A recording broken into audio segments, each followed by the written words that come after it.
Hey guys, welcome back to the channel. We are out here at Sonoma Raceway. Just finished up 4 sessions here with the WRX, and it did pretty good. I think the car's got a little more in it, and I've got some work to do, being that it's my first time here. But this video is not about. Your session is set to start in approximately 5 minutes. Once again, go through 5 minutes. This video is not about how I did at Sonoma, but more about my list of top 5 mods for the track. And I use the word modifications quite broadly because I don't necessarily think these are mods that'll make you go faster. Really, I think these are top 5 mods to make your car more reliable at the track. And some people might say that, well, you don't need to do that because it's the first time you've ever gone to a track. And that might be the case, right? But I don't know whether or not you're a beginner driver or an intermediate driver, or you're coming from an autocross background, whatever it may be. I really have no idea what your background is. So I'll tell you what I think is sort of mandatory to hit the track. So the first one is, I just deleted all of my notes. The first one is fluids, and this might be brake fluids, this might be coolant, this might be oil. It really just depends, right? So for example, in the WRX, I run high temp brake fluid, which I recommend everyone does. Whether or not it's your first time or you're a veteran, I think having upgraded brake fluid is only a win-win. Maybe it's coolant. Maybe you track at a location that's hot, or you have a turbo car that runs hot. And coolant might just be removing some of the factory coolant, putting in some distilled water, doing like a 50-50 ratio, or using some water wetter. It can't hurt. The only time it could hurt is if you don't drain it and you use the car in freezing temperatures, then you got to make sure to change it out, right? So in my opinion, that's win-win as well. Then there's also oil. The Subaru's spec'd at 530, but because we run it at high temperatures, for example, today we were seeing 250 degrees on oil.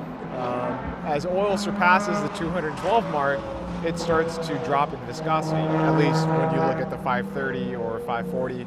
That second number indicates viscosity at 212 degrees Fahrenheit.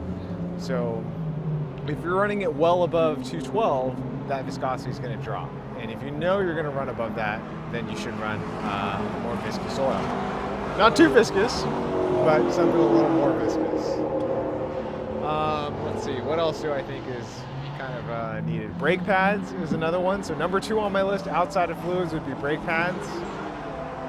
I would say most OEM brake pads can't take the heat.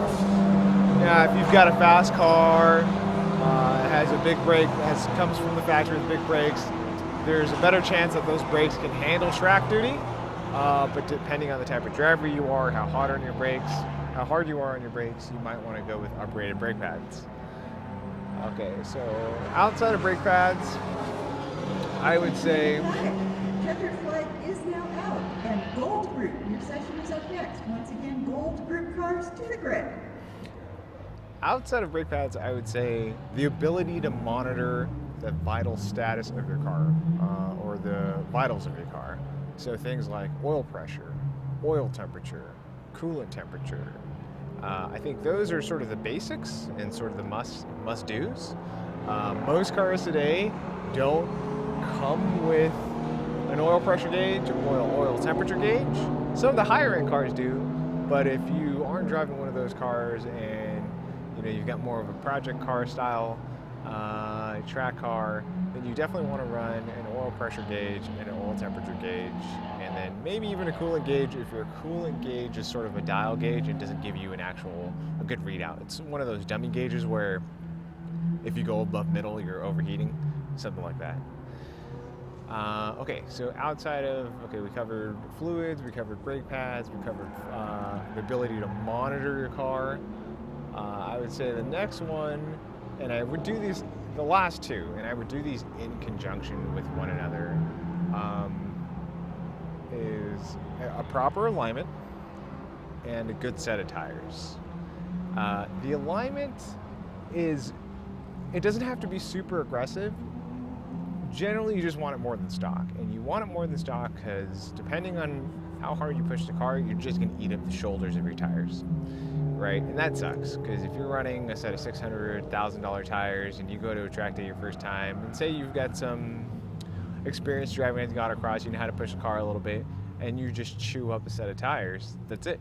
And now you're out $600 to $1,000 to $1,200.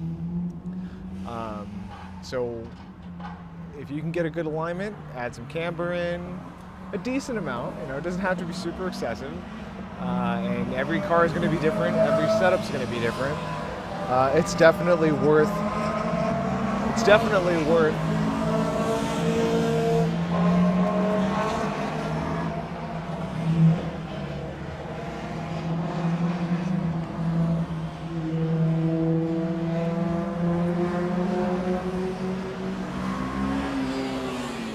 definitely worth your time getting a good track-oriented alignment. Just something a little bit more aggressive than stock.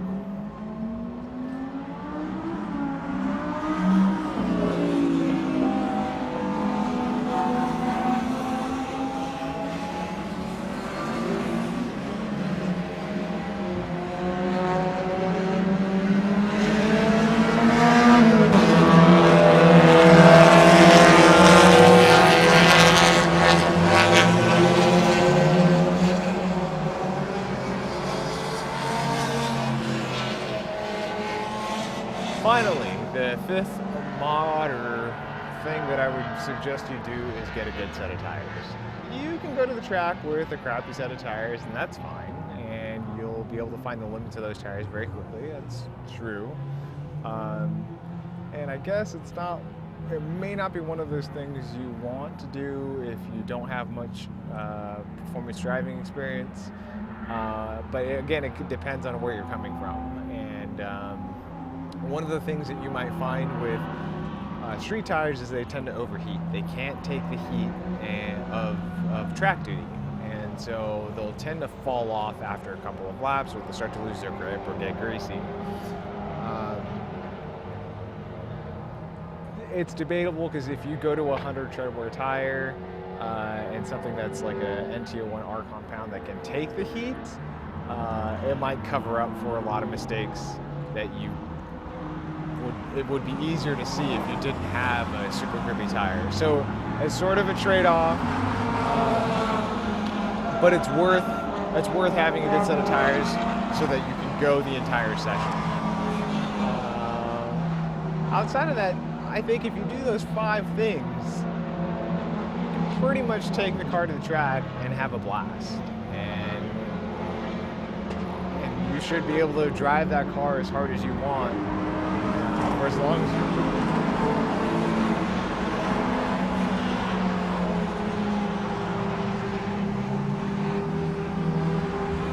you. So with those 5 modifications, I think you will have a very, very, very reliable and fun track car.